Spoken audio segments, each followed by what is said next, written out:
Naungkat sa ika-6 na pagdinig ng House Committee on Good Government and Public Accountability ang mga ginawang transaksyon ng Office of the Vice President at Department of Education kaugnay sa confidential funds. Sa interpelasyon ni Iloilo Representative Janet Garin, lumabas na si OVP Special Disbursing Officer Gina Acosta ang nagpa-encash ng milyon-milyong pisong confidential funds sa Land Bank of the Philippines noong 2022 at 2023. Nangyari umano ang pagkuha ng 125 million pesos ng 4 na beses para sa OVP at 3 beses naman ang 37.5 million pesos para sa Department of Education. At lahat ito, si Acosta ang nag-asikaso. The cash level of our vault, as I mentioned in the previous hearing, is 10 million. That is the maximum, but we don't store cash at that much. 10 We require our clients to tell us the amount to be withdrawn 2 days or 1 day before. And in this case, who made the call? It was the cash division of the Department of Education.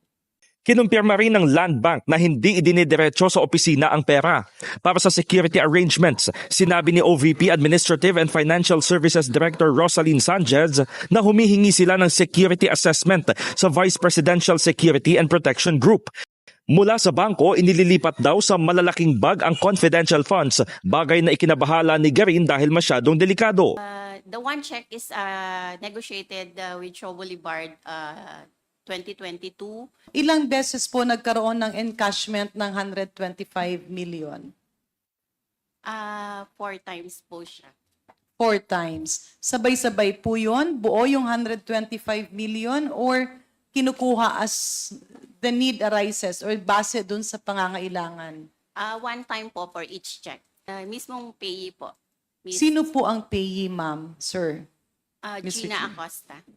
Lagay po ni client dun sa kanyang sariling bag. May dala po silang bag. As I remember po, malalaki siyang parang gym bag. Parang hinati-hati po nila. Ilang duffel bag po yun? Hindi if you ko, could recall.